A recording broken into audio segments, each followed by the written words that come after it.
Hi everyone, welcome back to Golf with Michelle. Having a good follow through and a good balance is really important to create a powerful and solid golf swing, okay?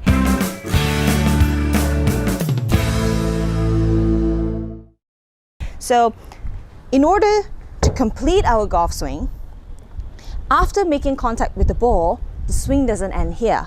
In order to complete the swing, you got to make sure you complete the turn, okay? So today I would like to show you how I would like your follow through to look like, and also some follow throughs that I see in some students, and hopefully some tips that will help you to create a better follow through and a pretty finished.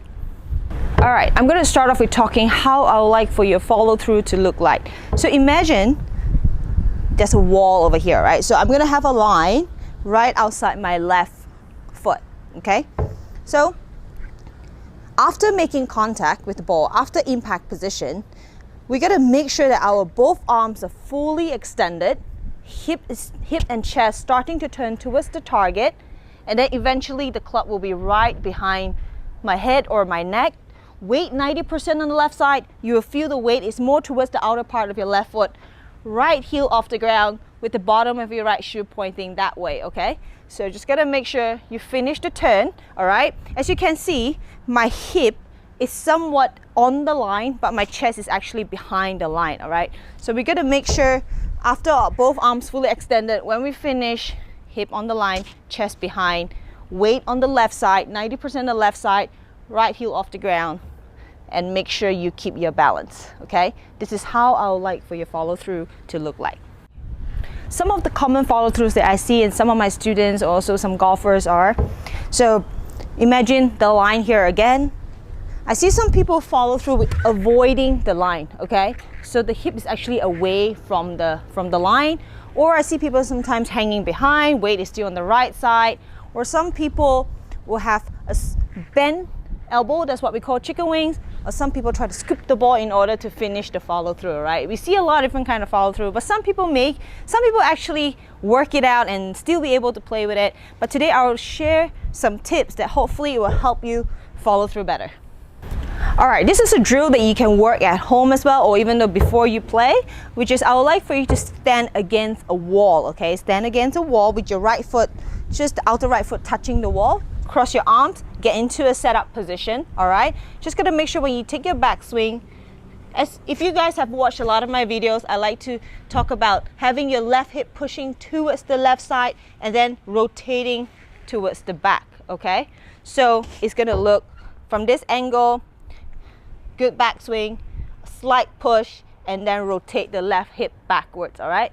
So you can practice at home, which is try to make sure you get to a good fully backswing turn, and then just push your hip against the wall and rotate, all right? Just make sure you finish your turn, all right? Just left hip always go behind. Doesn't mean you bump, just make sure you don't push past the line, or you can put an alignment stick, or if you have a wall, great, because the wall will actually stop you from bumping it too much, right? So just gotta make sure turn, bump the hip, left hip go behind you, right? This is one drill that will help you work on your follow through.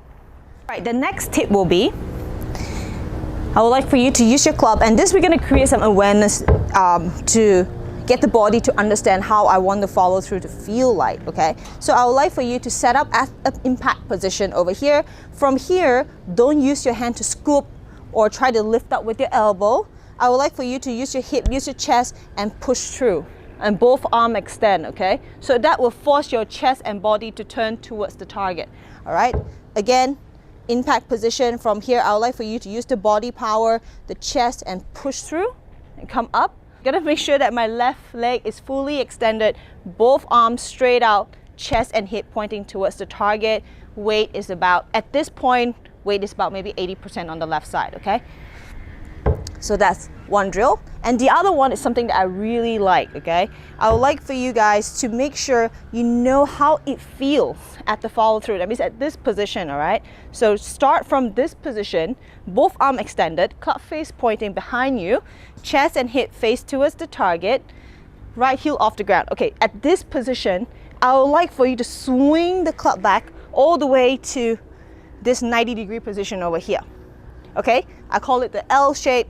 Or you can imagine that your left arm, if you're right-handed, Your left arm will be pointing at 9 o'clock at this position, and then swing it back to this position, okay? So this will actually make your body understand how you want it to feel. But of course, you can't do these drills with the ball, yeah? Just practice it at the driving range before you hit balls, right? Again, I'm gonna show it to you.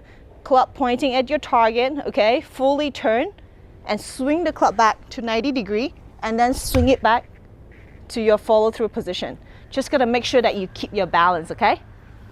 All right, guys, the arm and the body needs to complement each other to create a really good follow through, and of course, a pretty looking finish, right? So I hope that these few tips will be able to help you achieve a nice follow through, and of course, hopefully it will help you gain some distance, and of course, hitting the ball flight that you want as well.